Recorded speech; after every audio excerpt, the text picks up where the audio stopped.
আমরা কিন্তু মৎস্য চাষের মাধ্যমে চলাচলের অযোগ্য খুলনা সাতক্ষীরা মহাসড়কটি সংস্কারের দাবিতে এভাবেই মাছ ছেড়ে প্রতীকী প্রতিবাদ কর্মসূচি করেছে নিরাপদ সড়ক চাই খুলনা মহানগর শাখা।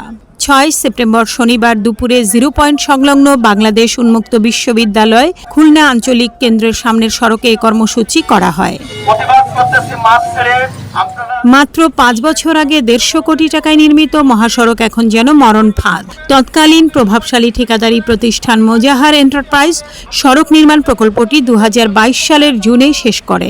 এই মহাসড়কের 0 পয়েন্ট থেকে চুকনগর পর্যন্ত 25 কিলোমিটারের কোথাও ভাঙা রাস্তা, কোথাও আবার বড় বড় গর্ত, আবার কোথাও কর্দমাক্ত জলাশয়। নিরাপদ সড়ক চাইয়ের এই আয়োজনে বক্তারা বলেন, খুলনা সাতক্ষীরা মহাসড়ক এখন দক্ষিণ পশ্চিম অঞ্চলের মানুষের জন্য অভিশাপে পরিণত হয়েছে।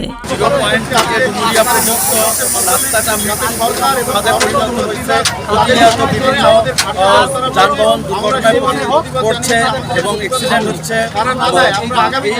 এরই প্রতিবাদে দীর্ঘদিন ধরে এই রাস্তার সংস্কার হয়নি। এরই প্রতিবাদে আজকে আমাদের এই কর্মসূচি পালন করছি। সড়কটি নিয়ে স্থানীয়দের অভিযোগের অন্ত নেই।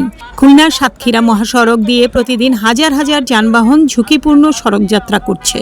এ থেকে পরিত্রাণের জন্য সংশ্লিষ্ট কর্তৃপক্ষের তৎপরতা নেই বললেই চলে, এমনটাই অভিযোগ তুলেছেন স্থানীয়রা। খুলনা থেকে সাতক্ষীরা গ্রামে যে মহাসড়কটি রয়েছে, সরাসরি গোমরা স্থলবন্দর যে পৌঁছেছে, সেই স্থলবন্দরের যে রাস্তাটি খুব গুরুত্বপূর্ণ দক্ষিণাঞ্চলের আমাদের অর্থনৈতিক উন্নয়নের জন্য, কিন্তু আমরা দীর্ঘদিন ধরে দেখেছি এখানে রাস্তার বেহাল দশা।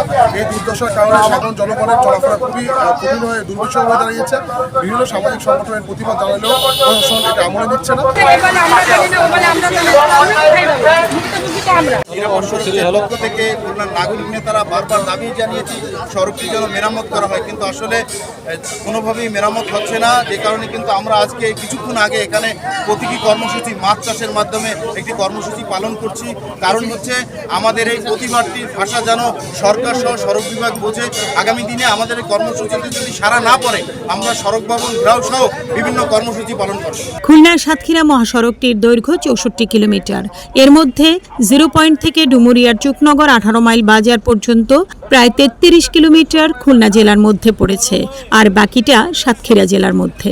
2018 সালে মহাসড়কের প্রশস্তকরণ ও পুনর্নির্মাণ কাজ শুরু হয়। খুলনা অংশের 160 কোটি টাকা ব্যয়ে প্রকল্পটির আগে সড়কটির প্রশস্ততা ছিল মাত্র 18 ফুট। সংস্কার করে সেটিকে 36 ফুট করা হয়, তবে এখনও তা ব্যবহার অযোগ্য। আজকের এই কর্মসূচির মাধ্যমে আমরা এমনটি দাবি জানাচ্ছি,